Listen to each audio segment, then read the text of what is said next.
Hi, welcome to Bilingual Family TV, the place to be if you want to create meaningful relationships with your child while learning Spanish. And today we're going to play some games. If your goal is to raise bilingual children, you have probably struggled with this challenge that many parents struggle with, and that is to have your child produce the second language. So they might be able to understand everything you're saying, or they might be able to understand native speakers, but they are not producing. And so the reason why they may not be producing is because their dominant language is English, or whatever their native language is. And so if they know that you understand that language, it is easier for them to simply use the language that they feel comfortable with. So one of the ways that we can help them feel comfortable using those sentences is through games. So I'm going to share with you a couple of games. They pretty much were created by our students, and they don't seem that interesting, but for some reason they love them. So both of these games require food, which is something that we use every day. We consume food every single day. So it's repetitive vocabulary, but it is meaningful because we're not just repeating words that are random. We're repeating words that we're going to use in a real and meaningful way. So you can get little plastic food or wooden food or any type of food. In this case, it's just little plastic food items. And so I'm gonna first do this one game. So you need a bag which cannot, it's not transparent, so you can't see through it. And it's better if it has a little drawstring, so when you put your hand in, you can't see inside. And you can start with just a few items. We have 4 here. So we have uvas, pan, plátano, en México, plátano, en Colombia, banano, naranja. And if you, for example, I'm from Colombia, so for my students, I make sure I use both plátano and banano, and let them know that in Colombia we use banano, and in Mexico plátano, just because they may be exposed to both forms of the word. And it's just respectful to, if you know the different words for a food item or anything, just to kind of take that opportunity to bring attention to that and show them that even though you're speaking in Spanish, there can be different words for the same item. So the way that we introduce this is we kind of talk about each food. So pan, naranja, uvas, plátano. For older children, you could talk about the texture or the physical characteristics of each item or each food. And you can use real food too if you want to. And then you put them in the bag.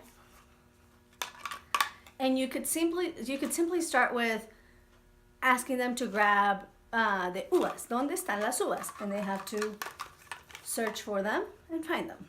So that's a very simple way. They're not speaking because you are the one saying ¿Dónde están las uvas?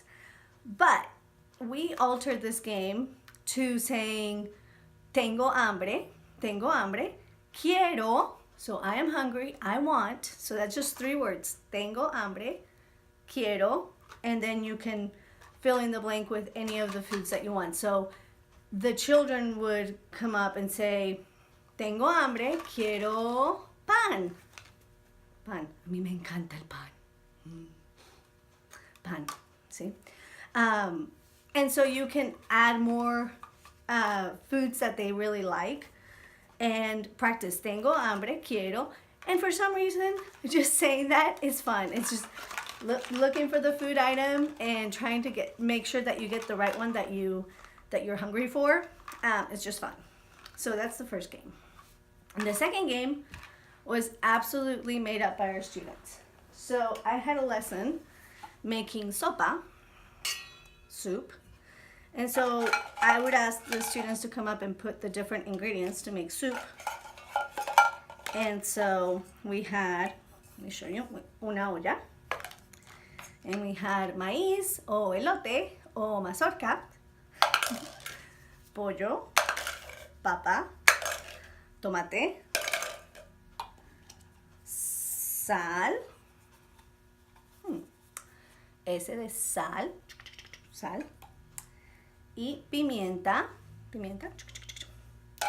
and that's how they would make soup. And it was just a simple activity. But then they started taking this pot with all the ingredients and hiding them in the classroom. So one person would count to 10 or 20, and this was a great way to practice numbers and practice rápido, despacio, fast, slow. So we would ask them count to 10 fast or slow, count to 20 fast or slow. And then the other children would go around and hide all the different ingredients to make sopa. And then that person would have to find the items. So for younger children, they could just go and find the items. For older children, you could play hot or cold, caliente o frío, and add even more vocabulary. As they're looking for items, you can say, ¿Dónde está la papa? ¿Dónde está la papa? And that's another sentence that they can practice, ¿Dónde está? And so when you can find games that use key phrases that you know are going to be used every single day, like Tengo hambre, Quiero. I mean, how many times does your child say, I'm hungry, I want, right? So if you can find games that can help you practice those sentences, then they're more likely to use the target language when you're speaking to them in the target language, because they've had the practice and they have the confidence to use that sentence. So I hope you enjoy that. If you like that video, give it a super me encanta, share it with your friends, and if you want even more resources, head over to bilingualfamily.us and sign up for our newsletter. Thank you so much for watching, and remember, second language acquisition is all about relationships. Adios! Belly shot time. This is, hold on. This is a really tight shirt. This is a 16-week belly. 16 weeks and 1 day. Adios. Adios.